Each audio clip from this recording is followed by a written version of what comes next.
Easter morning breaking news, guys. Senator Chris Van Hollen was just on ABC's This Week with George Stephanopoulos, where he revealed more details about his meeting with Abrego Garcia and how he said the entire meeting had to be negotiated as the government of El Salvador was trying to set it up to make it look like something it wasn't. That the Salvadoran authorities tried to deceive people. They tried to make it look like he was in paradise. They actually wanted to have the meeting by the hotel pool originally.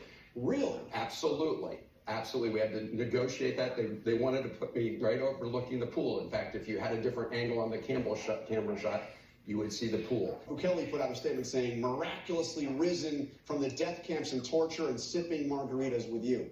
I mean, they were really trying to make you look like you were hanging out with somebody that they say is a gang member.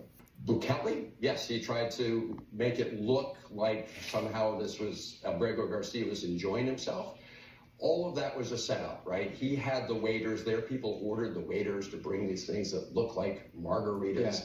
Yeah. It just goes to show the lengths that Bukele and Trump will go to try to deceive people about what this case is all about. What this case is all about is simply complying with the Supreme Court order to facilitate his return and make sure he gets due process. So what did Abrego Garcia tell you? That right there. Under our Constitution, you have the right to due process. And that's what this case is all about. That's what Trump doesn't quite seem to understand, that this is about the right to due process.